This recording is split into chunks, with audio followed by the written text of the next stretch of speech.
There are only two things in life that are guaranteed: death and taxes, or so goes that saying.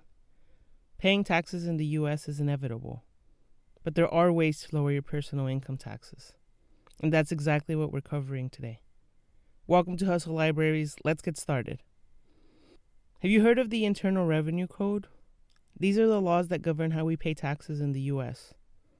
It has over 75,000 pages in it, so it is definitely not a quick read. Just like I mentioned though, paying taxes is inevitable. That is what keeps the government running. But actually, only 50 of those pages actually advise you on paying taxes. The rest advise you on how to lower your taxes you have to pay, legally. You just have to gain the knowledge to use the tax code in your favor, which is where I come in. There will be several videos in this series, but today let's start with the basics. I want to cover 3 of my favorite methods that I personally use to lower my income taxes. I'm assuming you have a basic understanding of how income taxes work. If you don't, then start with my Tax 101 video and then come back to this one. I'll link the video in the description below. First, itemized deductions.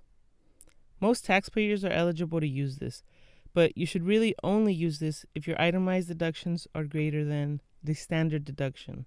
For 2021, that's $12,550.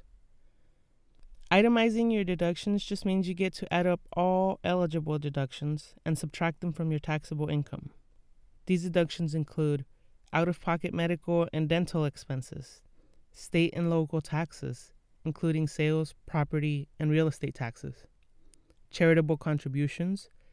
These must be to qualified charities, home mortgage interest, gambling losses, uninsured casualty, disaster, or theft losses, job expenses, and other miscellaneous deductions.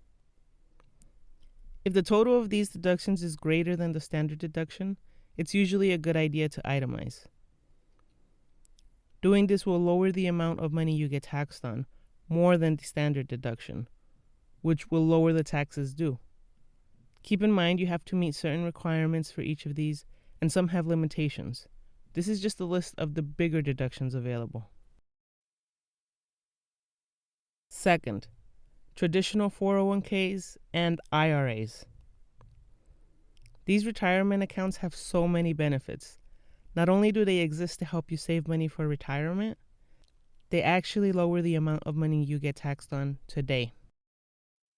A traditional 401k lets you contribute $19,500 for 2020 and 2021. An additional $6,500 if you're 50 or older.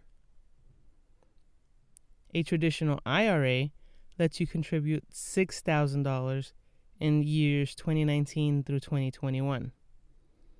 $7,000 if you're 50 or older.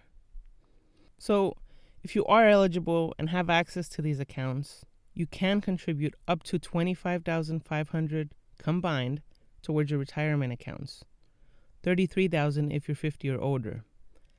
This means that you can lower your taxable income by this amount. Can you imagine lowering the amount of money you get taxed on by $25,500? Even at 12%, which is the lowest tax bracket, that's over $3,000 in tax savings. Now, you will have to pay taxes on these accounts at retirement. It's not tax-free investing. It's a tax deferral, which just means you push taxes into the future. But wouldn't it be nice if you could also spend the money tax-free? This is why this last method is my most favorite tax-saving method, the House Savings Account, or HSA. To be eligible for this account, you must have a qualified high-deductible health plan.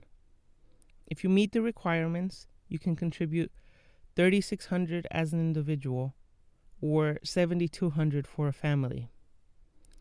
Like the traditional retirement accounts, the HSA will lower your taxable income by $3,600 or $7,200. They lower the amount of money you get taxed on. Unlike the traditional retirement accounts, you can spend this money tax-free. As long as this money is spent on qualified medical expenses, this money is never taxed. Here's a list of some of the qualified expenses you can use an HSA for. Feel free to pause the video here. By taking advantage of the 3 methods, you can seriously lower your tax bill. The amount of your itemized deductions will vary, but it will be at least $12,551 because that's greater than the standard deduction. So, by using the HSA, the 2 traditional retirement accounts, and itemized deductions, an individual can lower their taxable income by $41,651 or $49,151 if 50 or older. As you can see, there are several ways to pay Uncle Sam a little bit less every year. You just need to learn to use the tax code in your favor. This video should have given you a few options to start with.